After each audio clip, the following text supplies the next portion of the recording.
저당권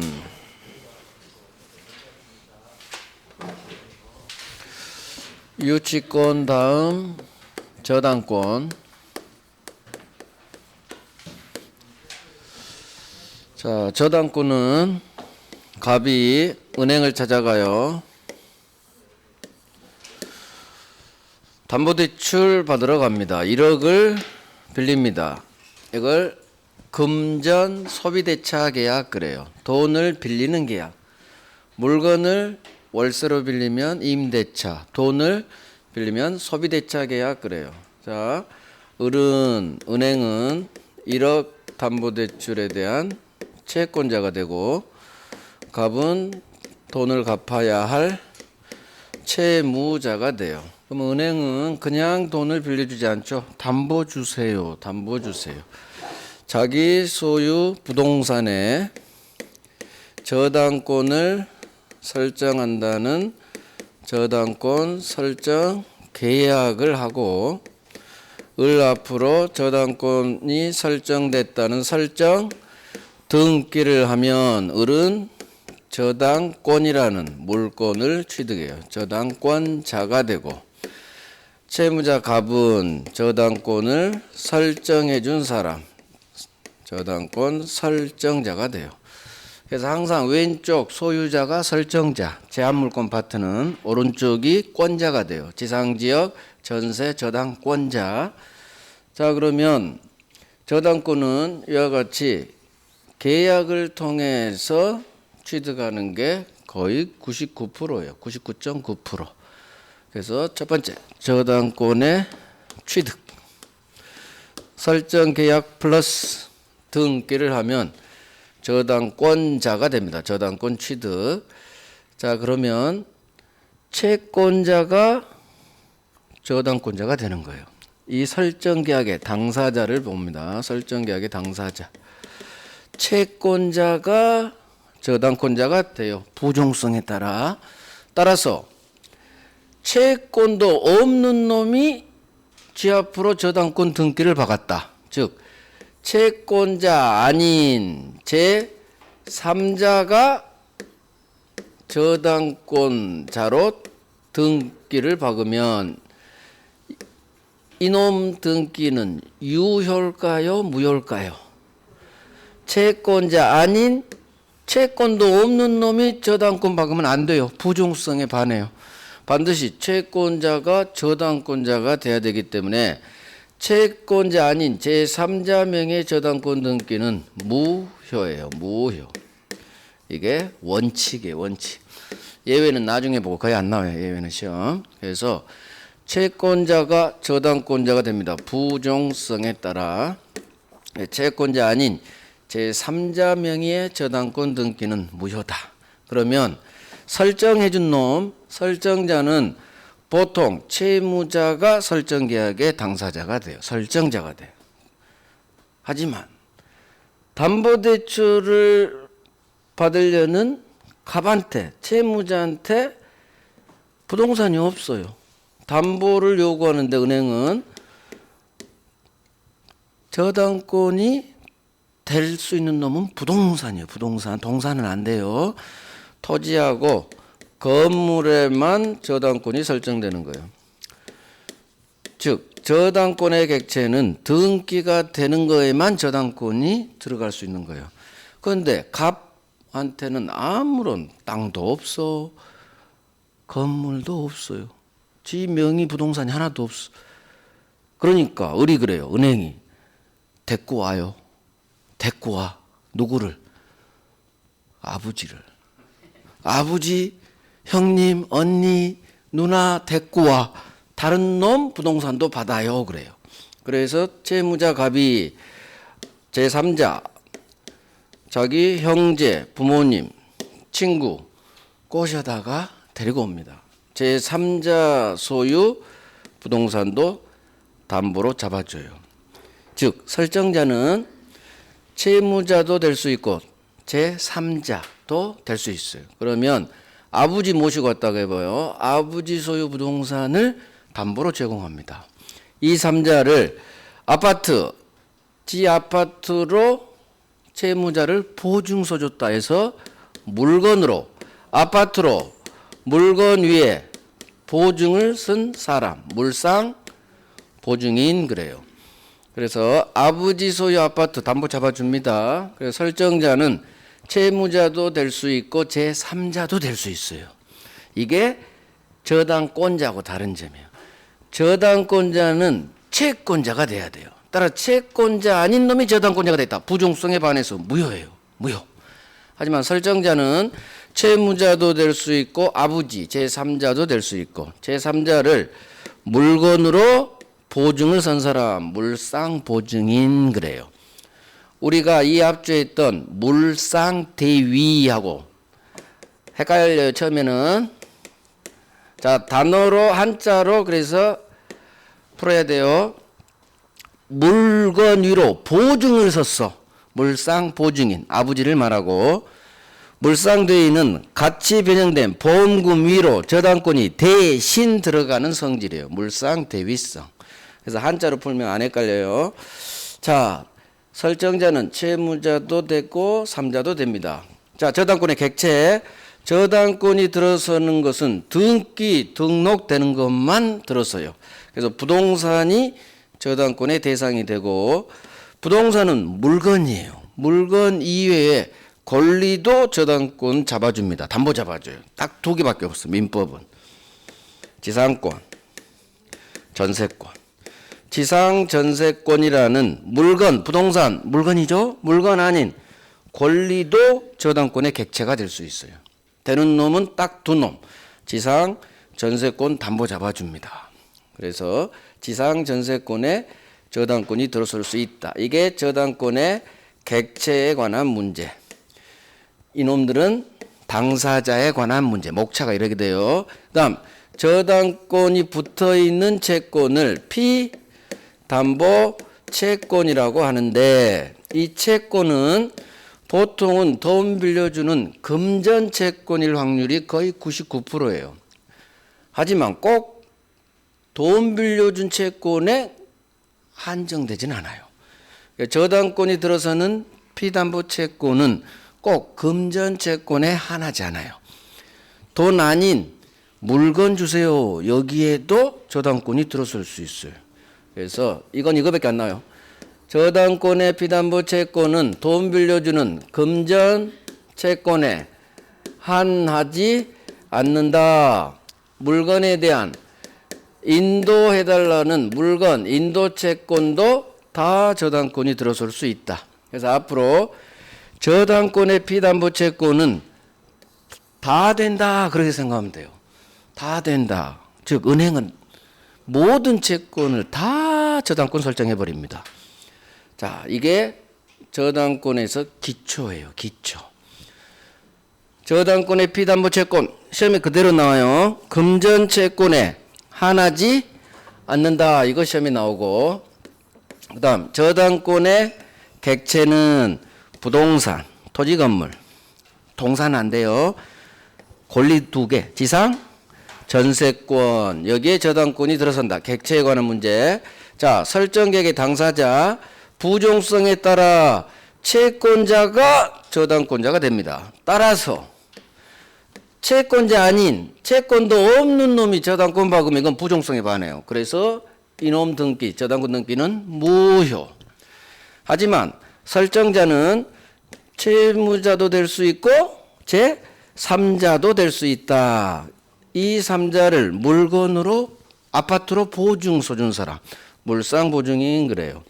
자, 보증에는 뭐 시험하고 상관없지만 두 종류가 있어요. 연대보증이라는 게 있어. 그냥 보증 또는 연대보증이 있고 물건으로 보증서는 물상보증이 있어요. 연대보증은 쓰면 안 돼요. 물상보증은 이놈이 돈을 채무자가 보증 쓰면 물상보증을 쓴 이 아버지는 자기 아파트만 날리면 돼요. 그런데 연대보증을 쓰면 내 재산이 100억이다. 100억이 다 날아가요. 채무자가 돈을 갚지 못하면. 그러니까 연대보증은 무서운 거예요. 그러니까 보증 써서 망한 사람들 많죠? 그게 연대보증이에요. 연대보증. 채무자가 돈을 못 갚으면 내 재산에 강제집행, 경매 다 들어와요. 그래서 거지된 사람 진짜 많아요. 그래서 절대 보증은 유언으로 남기잖아요. 보증 쓰지 마라. 보증 쓰지 마. 그 연대보증 쓰지 말라는 거예요. 연대보증. 물론 물상보증도 하면 안 돼요. 아파트 한 여러 채 있을 때 보증 쓸 때는 내가 보증 서준 이거 날라가도 상관없다. 그때 써주세요. 근데 이게 날라가면 나도 거지돼 하면 절대 써주면 안 돼요. 같이 망하는 거예요. 같이. 그래서 보증은 안 쓰는 게 좋습니다. 근데 세상 살다 보면 그게 또 마음대로 안 돼. 어? 형제가 도와달라는데 어떻게 자식 새끼가 도와달라는데 그래서 보증 서주고 그건 이제 알아서 하시고. 자, 보증은 무서운 거예요. 아무튼 물건으로 보증, 아파트로 보증 서준 사람을 물건으로 보증 섰다. 물상 보증인 그래요. 자, 이게 기초예요. 자, 기초 한번 봅니다. 일단 전문을 보려면 하나 더 할게요.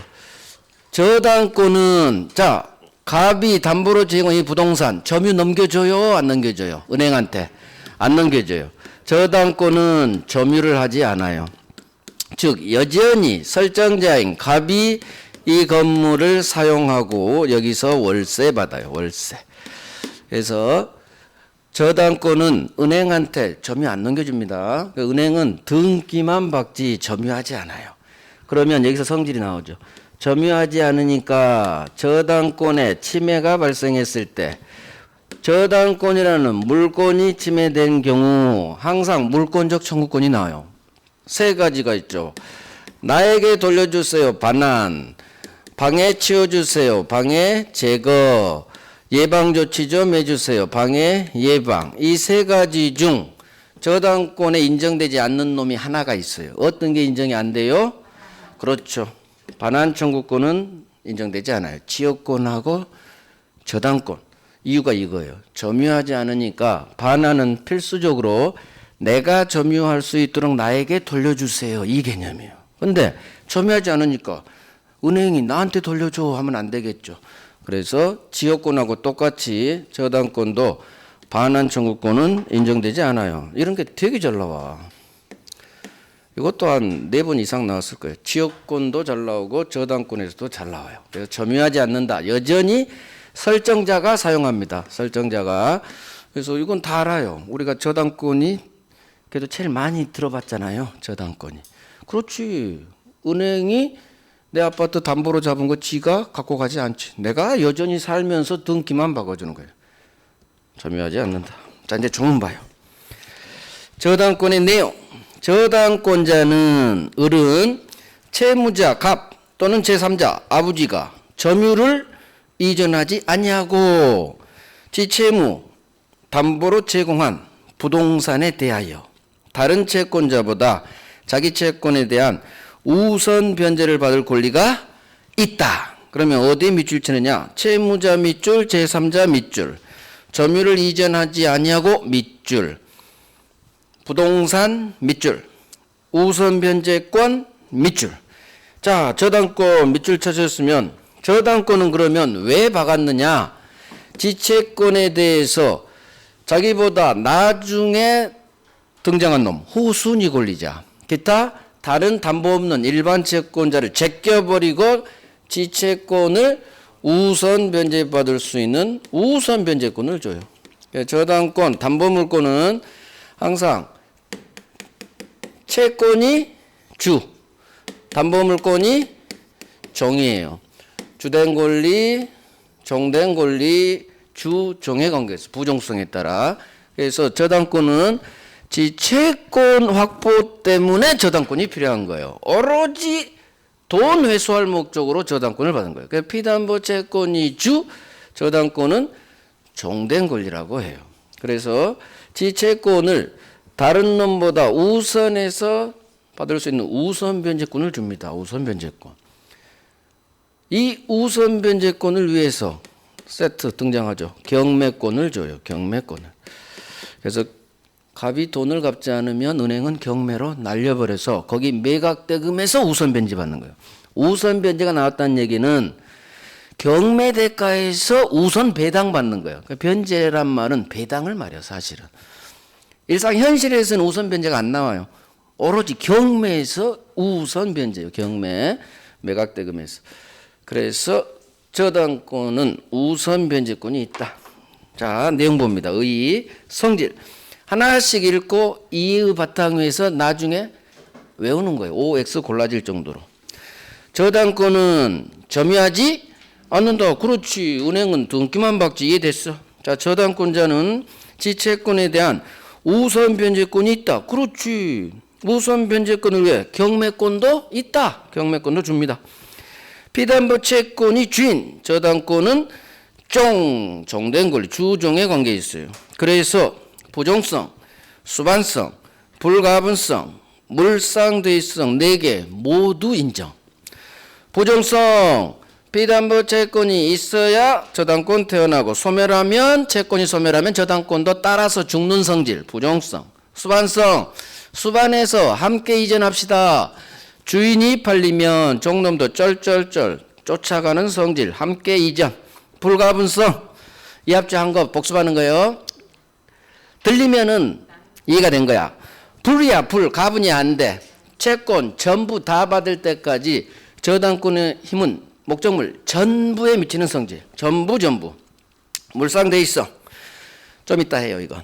가치 변형물, 보험금, 수용, 보상금에 저당권이 대신 들어가는 성질, 물상대. 우선 변제권이 인정되는 저당권에만 물상대의성이 인정되고 우선 변제권이 없는 유치권에는 물상대의성 인정되지 않아요. 저당권의 객체. 저당권은 등기되는 것에만 들어설 수가 있어요. 등기 등록. 따라서 등기되는 부동산에만 됩니다. 동산은 안 돼요. 토지 건물에 저당권 들어와요. 또 물건은 아니지만 권리 2개. 지상권, 전세권에 저당권 들어섭니다. 담보대출 돼요. 지상 전세권에만 되고 지역권에는 안 돼요. 우리 법 조문이야. 법 조문이 지상권, 전세권 2개만 저당권 되는 걸로 규정을 해놨어요. 그래서 지역권은 안 되고. 자, 저당권에 있어서 의뢰 채권, 피담보 채권은 금전 채권이 거의 99% 현실은 99%겠지만 꼭 금전 채권에 한정되지는 않는다. 그래서 피담보 채권에는 아무런 제한이 없다. 같은 말이에요. 이 말이 같은 말이라는 걸 알고 계세요. 둘 다 나왔어요. 금전 채권에 한하지 않는다. 이렇게도 나오고 아무런 제한이 없다. 다 된다. 그 말이에요. 다 된다. 이렇게 기억했어요. 자, 저당권 취득. 설정계약 플러스 등기를 하면 저당권 취득. 그렇지. 자, 저당권자는 채권자가 돼야 돼요. 부정성에 따라. 채권자의 하남이 원칙. 따라서 채권도 없는 놈이 쥐 앞으로 등기 박았어. 채권자 아닌, 채권이 없는 그 말이에요. 채권도 없는 놈이 저당권 등기 박았어. 이거 부정성에 반해요. 그래서 무효예요. 무효. 자, 설정자는 채무자도 될 수 있고 또는 제3자도 될 수 있다. 이 3자를 물건으로 보증선 사람, 물상 보증인이라고 한다. 앞으로 아버지 기억하세요. 아버지. 언니 기억하세요. 언니가 좋으면. 그래서 채무자 또는 제3자도 설정자는 될 수 있어. 하지만 저당권자는 채권자만 되는 게 원칙이에요. 채권자. 자, 이게 취득.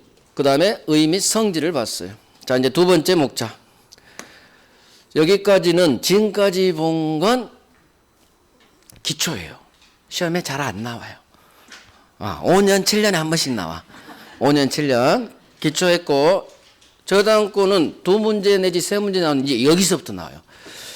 첫 번째, 저당권의 힘, 효력이 미치는 범위예요. 저당권의 효력이 미치는 범위. 자, 2개가 있는데, 먼저, 피담보 채권 어디까지 미치느냐? 피담보 채권 어디까지 미치느냐? 이게 첫 번째 목차예요. 교재는 없어요. 제목만 줬고 안 할 거예요. 피담보 채권 어디까지 미치느냐? 그 얘기는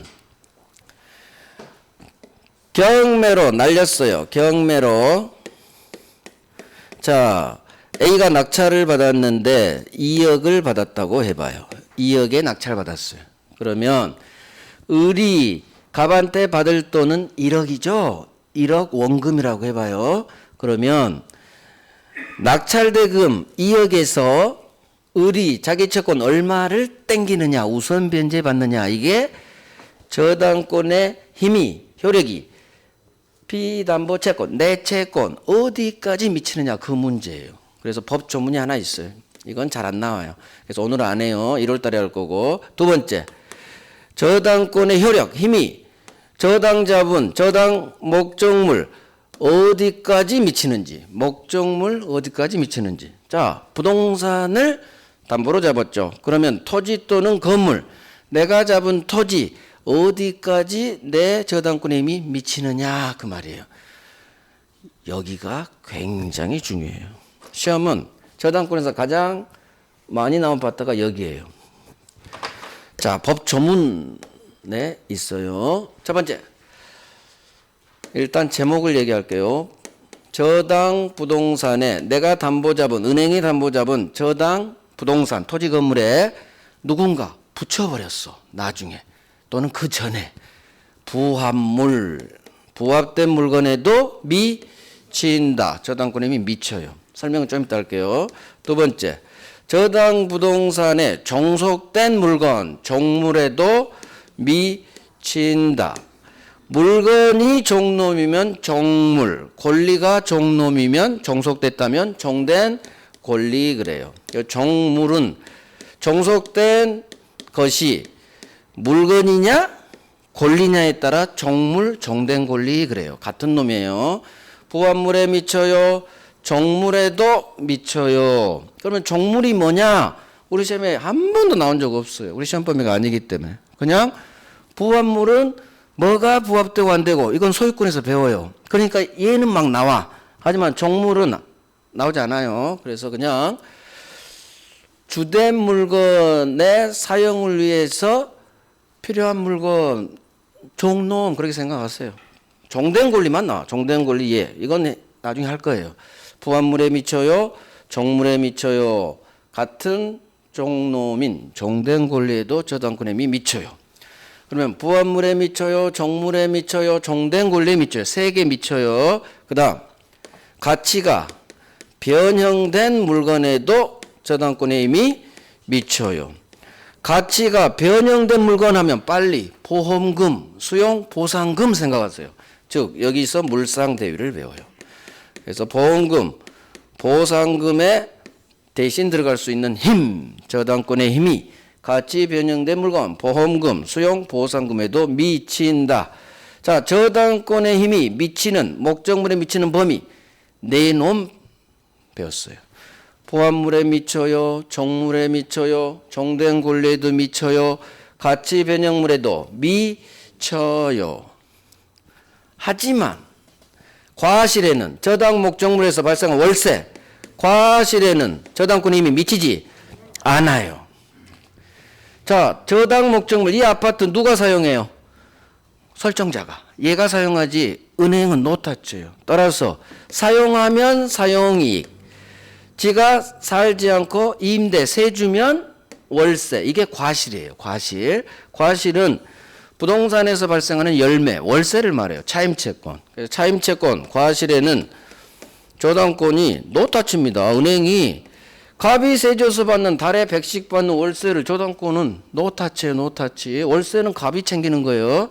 지가 사용하면 사용이익, 세줘서 받는 월세는 과실 그래요. 합쳐서 과실이에요. 그래서 설정자인 갑이 점유를 이전하지 않고 지가 사용하기 때문에 이 목적물 사용이익, 월세, 과실은 저당권의 힘이 미치지 못해요. 당연하죠. 월세는 노타치 이렇게 기억하면 돼요. 과실에는 저당권의 힘이 미치지 못해요. 단 조금 이따 이제 예외를 볼 거고. 그래서 여기가 어마어마하게 잘 나온다. 저당권에서 가장 많이 나온 게 여기예요. 부합물에 미쳐요. 목적물 어디까지 미치느냐? 저당 목적물에 누군가 붙인 물건에도 미쳐요. 부합물에 미쳐요. 종속된 물건, 종속된 권리, 종물에도 미쳐요. 종된 권리에도 미쳐요. 저당 목적물이 멸실돼서 받는 보험금, 수용 보상금에도 미쳐요. 가치 변형물에 물상 대여할 수 있다. 하지만 저당 목적물에 발생한 과실에는 노타치, 월세는 오로지 갑이 먹어요. 저당권 은행이 노타치 과실에는 미치지 않아요. 자, 그러면 내용이 저당권의 효력이 미치는 범위. 자, 법조문. 피담보 채권 없어요. 이건 별로 안 나오기 때문에 여기가 훨씬 잘 나. 목적물. 자, 저당권의 효력은 저당 부동산에 토지 건물에 누군가 붙여버려서 부합된 물건, 부합물에 미친다. 또 종물에도 미친다. 법조문은 없지만 종된 권리에도 미친다. 그래서 이 조문은 부합물, 종물에도 저당권이 미친다라는 법 규정이에요. 자, 그러나 설정행위로 즉 계약할 때 다른 약정이 있으면 부합물, 종물에 미치지 않는다. 그러하지 아니하다. 즉 계약할 때 갑과 을이 특약을 할 수가 있어요. 부합물에 저당권의 힘이 미치지 않기라는 특약이 먹힌다는 얘기예요. 물권법은 강행 규정, 원래 당사자 특약이 안 돼요. 그런데 법률에 이와 같이 다른 약정 가능하게 했죠. 그래서 이 규정은 부합물에 미친다, 종물에 미친다. 이거 임의 규정이에요. 이게 또 시험이 나와요. 자, 밑에 봅니다. 저당권의 효력은 저당 부동산에 부합된 물건, 부합물, 그 다음 종된 물건, 종물에 미친다. 그러나 설정행위로 계약할 때 우리 부합물에는 저당권의 힘이 미치지 않기로 합시다라는 특약을 걸면 이 조문 적용을 배제할 수가 있어요. 따라서 부합물에 미치지 맙시다. 특약 먹힌다. 따라서 이 규정 강행 규정이 아닌 임의 규정이에요. 당사자의 특약으로 배제할 수가 있는 규정. 이게 임의 규정이죠. 그래서 부합물, 종물에 미친다는 해당 규정은 임의 규정이다. 특약으로 배제할 수 있다. 이런 거 훈련하세요. 시험에 나오니까. 자, 그러면 부합물이 뭐냐 하나만 설명을 해드릴게요. 갑, 소유, 토지에 을이 저당권을 설정해요. 토지에 저당권을 설정했어. 그러면 저당권의 힘은 저당 목적물인 토지에 미치겠죠. 저당권에 미친다는 얘기는 나중에 이놈이 돈을 갚지 않으면 이 토지를 경매로 날려버린다는 얘기예요. 토지를. 그러면 A가 이 토지를 낙찰받겠죠. 문제는 저당 목적물에 누군가 A라는 놈이 나무를 무단으로 식재했어요. 그러면 누군가가 갑 토지에 수목을 무단으로 허락 없이 심었다. 이 나무는 갑 토지에 부합해요? 부합하지 않아요? 무단으로 허락 없이 식재한 나무는 부합합니다. 부합해요. 부합한다는 얘기는 이 나무는 누구 소유란 얘기예요? 갑 소유가 돼요. 원래는 A 소유였는데 붙어버린 순간, 심은 순간 갑이 먹어버려요. 그러면 결국 이 나무는 A게 아니라 부동산 소유자가 먹어버리죠. 부동산 소유자가 부합한 물건의 소유권을 취득한다. 그 법조문에 따라. 따라서 저당권의 힘은 토지뿐만 아니라 부합된 물건도 갖고 줘. 지체임 잡고. 여기에도 미친다는 얘기예요. 그래서 을이 경매 칠 수 있는 범위는 애초에 설정할 때는 맨 땅이었는데 나중에 수목이 부합됐다면 이 나무까지 경매 대상에 포함돼요. 그래서 경락인은 토지뿐만 아니라 이 나무까지 다 소유권 취득이에요. 경락인이. 즉 저당권의 효력이 미치는 범위의 의미는 부합물도 경매 대상이 되고 이 부합물까지 토지뿐만 아니라 부합된 나무까지 경락인이 소유권을 취득한다. 그 의미예요. 저당권에 힘이 미친다는 얘기는 경락인이 이 경매로 낙찰을 받으면 토지뿐만 아니라 부합물까지 소유권 취득한다. 그 의미예요. 그게 저당권의 효력이 미치는 범위의 의미예요. 저당권자하고 경락인은 같은 편이에요. 저당권의 힘이 미치면 취득, 저당권의 힘이 미치지 않으면 취득 못해요. 그래서 앞으로 경락인하고 저당권자는 한편이다, 한편이다. 이게 부합물에 미친다의 의미예요. 그래서 부합물에 미쳐요, 종물 종된 권리에 미쳐요. 오늘은 이 정도 하고 나중에 종된 권리가 뭐고 부합물 뭐가 부합되고 뭐가 안 되고 그건 이제 한 바퀴 돌아야 돼요. 더. 그다음에 가치 변형물 우리 했죠. 자 봐봐요. 바로 봅니다. 그때 이 합주 했어요. 저당 목적물이 건물이 멸실됐네요. 또는 토지가 공용 징수됐네요. 그런데 이놈이 보험을 들어놨네. 다행히 갑이. 자 설정자가 멸실 공용징수로 인하여 설정자 갑이 받을 금전 기타 물건 즉 보험금 수용 보상금에도 저당권은 여기에 들어갈 수 있다. 행사할 수 있다. 이게 가치 변형물 위로 대신 들어가는 성질 물상 대의할 수 있다고 같은 말이에요. 자, 이 경우 그 보험금 또는 수용 보상금이 갑한테 지급되기 전에 압류로 묶어야 돼요. 지급되면 안 돼요. 그래서 계좌이체되면 안 돼. 보험금이 갑한테 계좌이체되기 전에 압류로 묶어야 됩니다. 지급 전에 압류해라. 물상대의 방법이에요. 자, 내용 봅니다. 우리 했어요.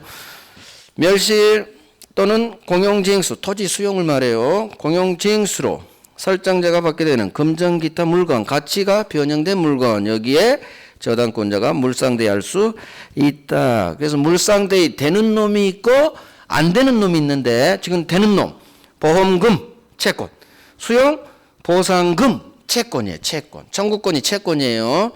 여기에 물상대에 들어가요. 그러니까 보험금, 수용 보상금 밑줄하고 외우시고 자 저당권자는 이게 지급 전에 압류로 묶어라. 그래서 이 보험금 채권에 압류가 되면 이거 채권 압류인데 그러면 갑한테 보험회사는 지급을 못해요. 이게 압류의 효력이에요. 압류로 묶이면 못 줍니다. 압류장이 날라오면. 그래서 지급 전에 압류하세요. 이게 가치 변형물 물상대위에 관한 법조문. 이거 우선 변제권이 있는 저당권에만 인정돼요. 아까 했죠? 유치권에는 물상대위성이 인정되지 않아요. 우선 변제권이 없기 때문에. 그래서 보험금에 우선에서 들어가서 딴 놈을 제껴버리는 거예요. 그래서 물상대위는 필연적으로 우선 변제랑 관계 있어. 우선 변제. 자, 과실 내용 봅니다. 저당권의 효력은 저당 목적물에서 발생한 월세, 차임채권, 과실에는 미치지 않는다. 그래서 앞으로 과실하면 차임채권 생각하세요. 월세. 고상한 말로 차임채권이라고 해요. 하지만 법조문 봐요. 저당권의 효력은 저당 부동산에 대한 압류가 있은 후 설정자가 이 부동산으로 수취하는 과실에는 이제는 미친다예요. 그래서 원래는 월세는 노타치지만 언제 압류가 들어가느냐? 갑이 돈을 안 갚아요. 그럴 때 경매 치죠. 경매 개시결정 등기가 압류예요. 똑같아요. 이 부동산에 압류 등기가 되거나 그러면 이제 경매가 시작되는 게 압류예요. 부동산 압류가 그 의미예요. 따라서 압류 후 갑이 받는 월세는 이제는 은행이 갖고 갑니다. 왜? 1억을 안 갚아서 경매 시작됐죠? 그러니까 월세부터 차곡차곡 가는 거예요. 월세부터. 그래서 그대로 외워요. 자, 내용으로 공부합니다. 원칙. 저당 부동산에서 발생한 과실, 차임채권에는 저당권의 효력이 미치지 않아요. 그대로 외우시고. 하지만 그러나 압류 후 저당 부동산에 대한 압류 후 수취하는 과실에는 이제는 미친다. 이렇게 그대로 외워요. 그대로 나오니까. 그래서 압류 후 받는 월세는 이제는 저당권이 미친다. 그 얘기는 저당권자가 이제는 땡겨간다 그거예요. 우선 변제 대상이 돼요. 그래서 이게 저당권의 효력이 목적물 어디까지 미치느냐에 관한 내용이에요. 부합물, 종물, 종된 권리, 종물 옆에 종된 권리 써놓으세요. 자, 인문에는 안 넣었는데 그냥 해버렸어요. 부합물, 종물, 종된 권리 1번에다가 양가로 1번에 종물 옆에다 종된 권리 그렇게 써놓으셔도 돼요. 부합물에 미쳐요. 종물에 미쳐요. 종된 권리에 미쳐요. 가치 변형물에도 미쳐요. 하지만 과실에는 미치지 않아요. 월세는 노타치. 하지만 압류 후 받는 수취하는 과실은 이제는 저당권이 이미 미친다. 그대로 법 전문만 하고 있어요, 지금. 자, 이제 저당권의 실행으로 가요. 목차가 이제는 저당권의 효력이 미치는 범위 1번, 2번 했죠. 이제 3번으로 가요. 저당권을 실행합니다. 저당권을 실행한다는 것은 채무자 갑이 돈을 갚지 않아서 우리 경매로 날린다는 얘기예요. 자, 경매로 저 아파트를 날립니다. 그럴 때 저당권 실행과 관련해서 몇 가지 문제가 발생해요. 우리 교재는 2개만 해놨어요. 일단 제목만 한번 쑥 써볼게요. 첫 번째, 우리 아파트를 담보로 잡았는데 경매로 날렸어. 경매로 날렸는데 갑이, 채무자, 설정자, 갑이 살고 있는 게 아니라 전세권자, 세입자가 살고 있어요. 그럴 때 새 살고 있는, 2년 살고 있는, 1년 아직 남았는데 이 세입자에 대해서 경락인이 내가 낙찰받았어요, 방 빼세요 할 수 있느냐, 그 문제예요. 세입자를 쫓아낼 수 있느냐 문제. 이걸 저당권과 용의권과의 관계에 관한 문제. 즉 담보 목적물이 경매로 날아갔을 때 그 목적물에 살고 있는 세입자, 용의권자죠. 전세권자 생각하세요. 지금 물권법 하니까. 전세권자를 내쫓아낼 수 있느냐. 누가? 경락인이. 저당권자하고 경락인은 같은 편이라겠죠. 자, 저당권과 용의권, 전세권, 세입자 사이에 누가 이기느냐에 따라 세입자가 쫓겨날 수도 있고 남은 기간 계속 살 수도 있어요. 이 문제가 발생하고. 두 번째, 일단 제목만 봐요. 법률 규정에 따라 지상권을 법이 줘버려요. 법정 지상권이 여기서 나와요. 경매 치니까 어떤 문제가 발생해요. 그때 토지 사용 법정 지상권 문제가 발생. 그 다음 제목만 볼게요. 인문 교과서에 없어요. 토지 건물을 함께 경매 치세요. 일괄 경매 청구권. 일괄 경매가 있어 나오고, 그 다음 제3 취득자라는 말이 나와요. 저당권이 박혀있는 아파트를 산 사람, 그 사람을 제3 취득자라고 해요. 이 사람을 보호하기 위해서 법조문 3개가 있어요. 법조문 3개. 자, 그러면 오늘은 이 2개만 설명할 거예요. 자, 저당권의 실행은 시험에 당연히 잘 나오죠. 근데 여기가 좀 어려워요. 특히 일괄 경매가 좀 어려워. 그래서 저당권에서 공동저당 빼놓고 제일 어려운 파트가 여기예요. 저당권에. 근저당은 뭐 그렇게 어렵지 않아요. 근데 일반 저당권, 근저당, 공동저당 들어가기 전에 일반 저당권에서 제일 어려운 파트가 여기예요. 특히 일괄 경매가 좀 어려워요. 법정지상권은 나중에 정리하면 어렵진 않은데 일단은 좀 어려워요. 그래서 실행 파트가 저당권에서는 난이도 상이 돼요. 난이도 상이. 그래서 이걸 잡으면은 난이도 상 문제 하나 맞추는 거고 틀려도 상관없어요. 이쪽에서만 안 틀리면 돼.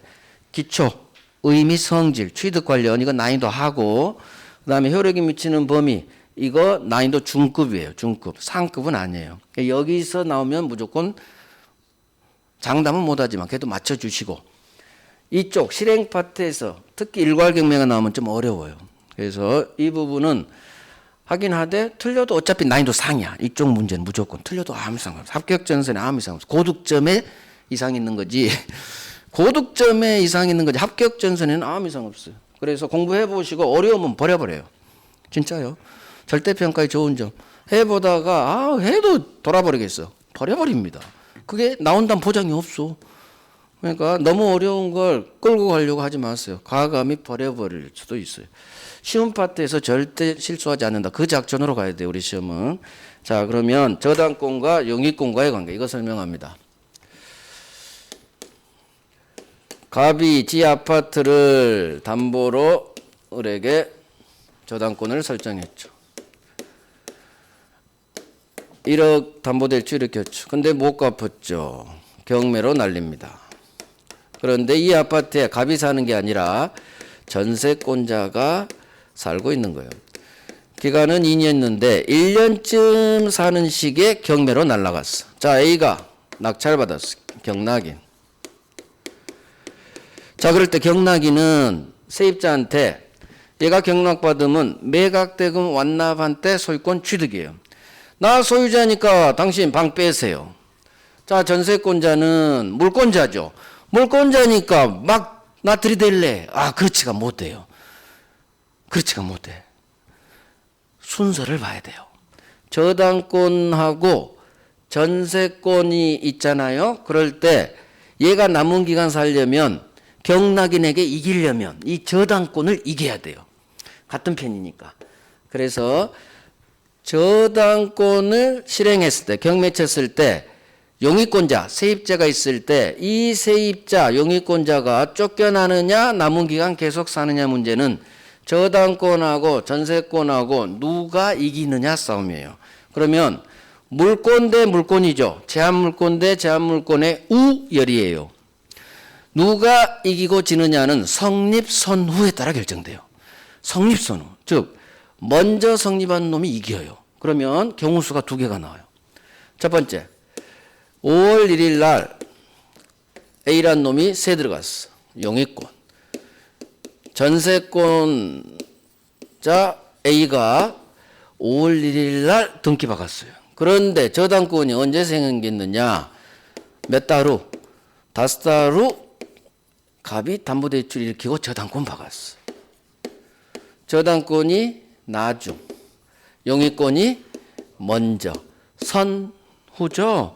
자, 그러면 이걸 용저라고 하는데 용의권이 먼저 있는 상태에서 나중에 저당권이 나중에 설정됐어요. 그러면 자, 내가 전세권자로 들어가야 돼요. 내가 용의권자입니다. 그런데 내가 세 들어갈 때, 전세 들어갈 때 등기부 등본을 보니까 저당권이 없었어요. 깨끗했어요. 등기부 등본이. 그러면 세 들어간 나는 나중에 주인 갑이 담보대출 일으키고 저당권을 받고 이놈이 돈을 못 갚아서 은행이 경매로 날리든 나하고는 아무 상관없어요. 세 들어갈 때 저당권이 없었죠. 깨끗했기 때문에 이 상태에서는 걱정할 이유가 없다. 나는 내 계약기간 무사히 마치고 이사 갈 수가 있어요. 그래서 왜? 먼저 성립한 놈이 이겨요. 그래서 용의권이 저당권을 이겨버려요. 그래서 성립 선후에 따라 우열이 결정된다 그래요. 그래서 용저의 경우에는 용의권이 선순위죠. 선순위이기 때문에 비록 저당권자가 경매로 날려도 나는 선바라고 해야지. 앞으로 나는 선순위, 나는 선바. 선바니까 경매로 소멸하지 않아요. 내 용의권은 소멸하지 않아요. 소멸하지 않기 때문에 나는 선바 경락인에게 대항할 수 있다예요. 대항할 수 있다. 나 기간 아직 1년 남았어요. 1년 후 비워드릴게. 할 수 있다. 이게 용저예요. 그래서 성립 선후에 따라 용의권이 내가 됩니다. 아하, 내가 선바니까 경매로 소멸하지 않아요. 이 전세권은 소멸하지 않는다로 끝나야 되고, 따라서 전세권은 살아있기 때문에 경락인에게 대항할 수 있다로 끝나요. 우리 시험 지문은 둘 다 떠요. 전세권이 소멸하느냐 소멸하지 않느냐, 그 다음 경락인에게 대항할 수 있느냐 없느냐로 떠요. 같이 해야 돼요. 그러면 경우수 두 번째, 저당권이 5월 1일 날 설정돼 있었어요. 그런데 내가 전세를 들어갔죠. 그러면 자, 용의권이 내가 됩니다. 내가 세 들어갈 때 등기부 등본을 열어보니까 이미 저당권이 있어요. 저용이에요. 그러면 성립선후. 저당권이 선순위, 나는 후순위. 나는 후바예요. 그러면 나는 왜 저당권이 박혀있는 아파트에 세를 들어갔느냐? 없어. 저당권이 안 박혀있는 아파트가 없어. 그럼 어떻게? 세는 들어가야 돼. 어쩔 수 없이 들어갑니다. 대신 각오를 해야 돼요. 혹시나 집주인이 돈을 못 갚아서 이놈의 저당권이 경매로 날리면 나는 중간에 살다가 쫓겨나요. 그거 예상하고 들어가는 거예요. 이게 우리 상식이에요. 상식. 그래서 세 들어갈 때 저당권이 있으면 이 각오해야 돼요. 나는 이놈한테 밀려. 후순위예요. 따라서 후순위는 집니다. 선박 항상 이겨요. 성립 선후. 따라서 내가 세 들어갈 때 선순위 저당권이 있었다면 나는 후빠니까 저당권자가 경매로 날려버리면 내 권리는 후빠니까 소멸해버려요. 이 저당권 밑으로 소멸해요. 따라서 나는 소멸하니까 권리가 없죠. 권리가 없으니까 나는 경락인에게 대항할 수가 없다로 끝나요. 그래서 쫓겨나요. 방 빼줘야 돼요. 나 전세권자인데요. 안 먹혀요. 저당권에 져버렸어. 그래서 용저냐 용이냐 여기에 따라 내가 세입자가 됩니다. 내가 여기로 들어와야 돼요. 용저면 아하 내가 저당권보다 먼저고 나는 선빠니까 이겨야지. 소멸하지 않는다. 소멸하지 않으니까 대항할 수 있다로 끝나요. 하지만 저용이야 내가 들어갈 때 이미 저당권자가 있었어. 나는 집니다. 나는 후빠니까 경매로 내 권리는 소멸. 1번 밑으로 샥 소멸돼요. 그래서 나는 후빠기 때문에 소멸했으니까 권리가 없죠. 경락인에게 대항할 수 없다로 끝나요.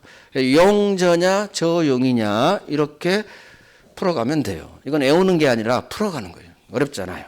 선빠냐 후빠냐 그만 빨리 잡아버리면 돼요. 자 이거하고 쉽니다.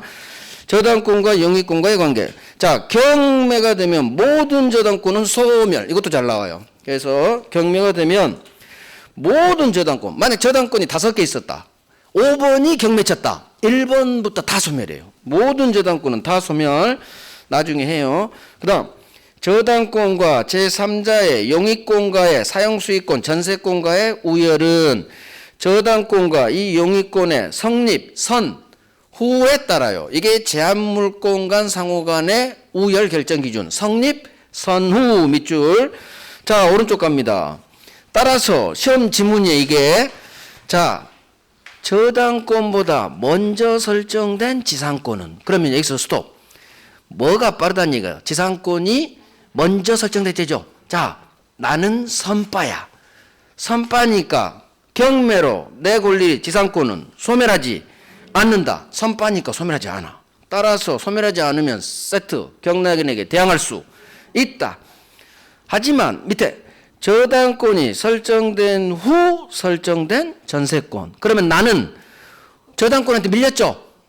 후빠야. 나는 후빠니까 경매로 소멸하니까 없죠. 없으니까 대항할 권리가 없잖아. 경락인에 대항할 수 없다.